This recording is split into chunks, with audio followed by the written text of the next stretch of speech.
Selamat datang kembali di Titik Pencerahan, tempat di mana kita ngobrol tentang cinta, tentang kehidupan, tentang semua rasa yang kadang susah banget kita mengerti. Channel ini dibuat buat kamu yang lagi mencari arti, buat kamu yang kadang merasa sendirian dalam perjalanan memahami hati sendiri. Di sini, kita bareng-bareng belajar, bukan untuk menjadi sempurna, tapi untuk menjadi lebih damai dengan diri kita sendiri. Dan hari ini, kita bakal bahas tentang satu hal yang pasti pernah kamu rasain, rasa yang belum selesai. Kenapa sih hal-hal yang udah lewat itu masih sering banget muncul di kepala? Kenapa perasaan itu masih suka nyangkut? Padahal logika kita udah bilang, udah cukup. Apa yang membuat kenangan bisa sekuat itu? Dan gimana caranya kita bisa pelan-pelan berdamai? Tenang, hari ini kita bahas bareng. Gak buru-buru, gak saling menghakimi, cuma pelan-pelan memahami. 1. Rasa yang belum selesai adalah bentuk luka yang tak tertangani. Rasa yang belum selesai itu sebenarnya mirip banget kayak luka fisik yang gak pernah benar-benar diobati. Bayangin, lo jatuh, lutut lo berdarah, tapi lo cuekin.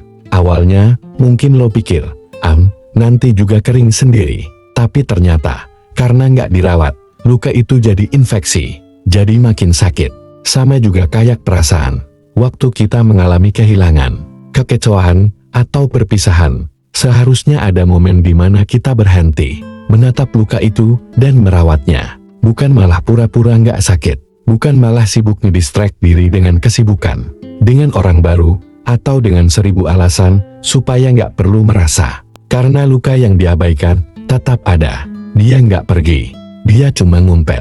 Dan dalam waktu-waktu tertentu, dia muncul lagi, kadang lewat mimpi, lewat lagu, lewat aroma, atau bahkan lewat momen sepele yang sama sekali nggak kita sangka. Rasa yang belum selesai adalah bagian dari kita yang berteriak minta diakui. Bagian dari hati yang bilang, aku pernah sakit, aku butuh diobati, bukan diabaikan. Itulah kenapa, walaupun waktu sudah berjalan bertahun-tahun, ada luka yang rasanya baru kemarin sore. Karena tubuh kita bisa menua, tapi perasaan tetap menyimpan setiap detail rasa dengan sangat setia. Dan selama luka itu belum kita obati dengan penuh kesadaran, dia akan terus mengetuk pintu pikiran kita, kadang dengan halus, kadang dengan keras.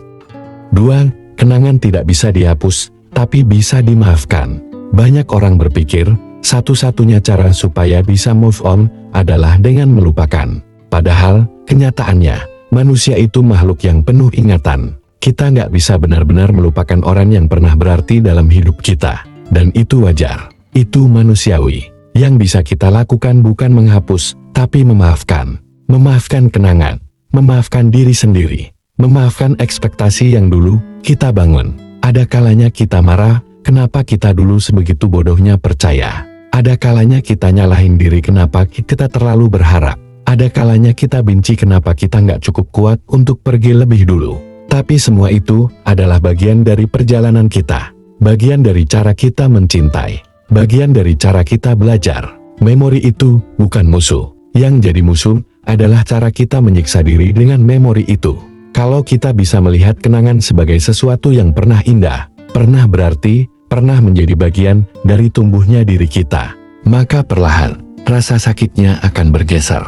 Dari luka menjadi pelajaran. Dari air mata menjadi rasa syukur. Karena semua orang yang pernah hadir dalam hidup kita, bahkan yang menyakitkan sekalipun, membentuk siapa kita hari ini. Dan hari ini, kita bisa memilih, bukan untuk menghapus, tapi untuk memaafkan. Bukan untuk membenci masa lalu, tapi untuk berterima kasih atas pelajaran yang dia berikan. 3. Mengapa pikiran kita terjebak di masa lalu? Pernah nggak lo ngerasa kayak stick? Kayak kepala lo muter-muter aja di cerita yang sama, kenangan yang sama, rasa yang sama. Itu terjadi karena otak kita punya kecenderungan alami untuk mencari penyelesaian. Kalau ada cerita yang endingnya nggak tuntas, otak kita bakal terus mengulang-ulang itu, berharap bisa menemukan jawaban, menemukan arti. Ini disebut Zeigarnik Effect, di mana manusia cenderung mengingat tugas atau cerita yang belum selesai dibandingkan yang sudah selesai. Makanya, cerita cinta yang selesai baik-baik biasanya nggak terlalu bikin kepikiran. Tapi yang selesai dengan tanya, yang berhenti tanpa penjelasan, yang berakhir dalam diam, itu yang menghantui. Karena pikiran kita merasa ada sesuatu yang belum dibereskan. Ada kata-kata yang belum terucap. Ada pertanyaan yang belum terjawab.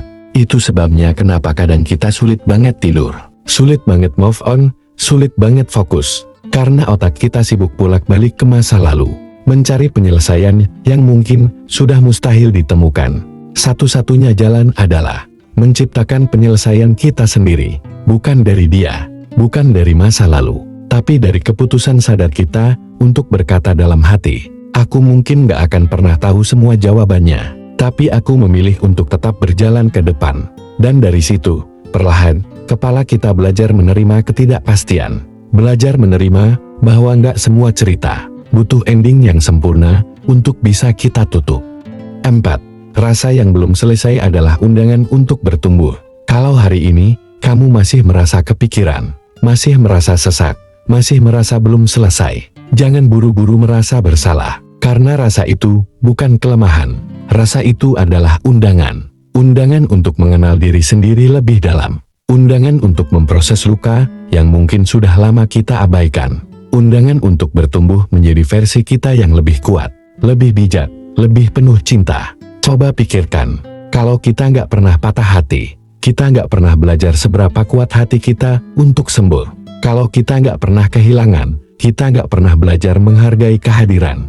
Kalau kita nggak pernah merasa gagal, kita nggak pernah belajar untuk mencoba lagi dengan lebih bijak. Setiap rasa sakit adalah pintu menuju kedewasaan, pintu menuju pemahaman, pintu menuju diri kita yang lebih utuh. Tapi, untuk bisa melewati pintu itu, kita perlu keberanian. Keberanian untuk merasakan semua emosi yang datang tanpa lari, tanpa menyangkal. Keberanian untuk berkata, aku sedang tidak baik-baik saja, dan itu tidak apa-apa. Rasa yang belum selesai bukan sesuatu yang harus ditakuti, tapi sesuatu yang harus kita ajak bicara, kita peluk, kita dengarkan.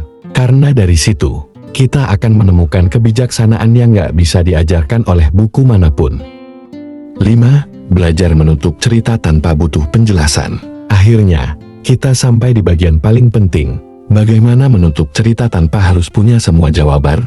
Kadang, kita nunggu penjelasan dari orang lain, supaya bisa move on. Kita nunggu permintaan maaf. Kita nunggu klarifikasi, kita nunggu keajaiban, supaya semuanya bisa make sense. Padahal, semakin kita menunggu, semakin kita memperpanjang penderitaan kita sendiri. Karena kunci kedamaian bukan di tangan orang lain, ada di tangan kita. Menutup cerita artinya, menerima bahwa mungkin kita nggak akan pernah dapat jawaban yang kita mau. Menerima bahwa mungkin dia nggak pernah ngerti seberapa besar rasa sakit yang dia tinggalkan. Menerima bahwa mungkin kita nggak akan pernah duduk bareng untuk ngobrol dari hati ke hati, dan tetap memilih untuk melangkah. Karena hidup ini terlalu berharga untuk dihabiskan dalam penantian kosong. Karena hati kita terlalu indah untuk terus dikurung dalam masa lalu. Kita bisa menutup cerita itu sendiri, dengan memberi diri kita izin untuk bahagia lagi. Dengan memilih untuk mencintai diri sendiri lebih besar dari rasa sakit itu. Dengan mengatakan dalam hati, aku mungkin tidak mendapatkan penjelasan, tapi aku mendapatkan pelajaran. Dan itu cukup. Hari ini, mungkin rasa itu masih belum selesai. Mungkin kamu masih sering terbangun dengan pikiran-pikiran lama. Mungkin ada saat di mana hati kamu terasa berat tanpa sebab. Tapi percayalah, setiap hari kamu bertahan, itu adalah langkah kecil menuju penyembuhan. Setiap air mata yang kamu biarkan jatuh, itu adalah bagian dari proses membersihkan luka. Setiap tawa kecil yang kamu temukan di tengah rasa sakit, itu adalah tanda bahwa hati kamu mulai belajar hidup lagi. Rasa yang belum selesai, pada akhirnya, akan menemukan ujungnya. Bukan karena kita memaksanya pergi, tapi karena kita belajar berjalan bersamanya. Sampai suatu hari, tanpa sadar, kita sudah melangkah terlalu jauh, dan rasa itu perlahan tertinggal di belakang. Terima kasih sudah bertahan sejauh ini. Terima kasih sudah tetap percaya bahwa kamu pantas untuk bahagia lagi. Kalau video ini membuatmu merasa sedikit lebih ringan, jangan lupa like, share ke temanmu yang mungkin juga butuh, dan komen pengalamanmu. Subscribe juga supaya kita bisa terus tumbuh bareng di titik pencerahan. Sampai ketemu di video berikutnya. Tetap kuat, tetap lembut.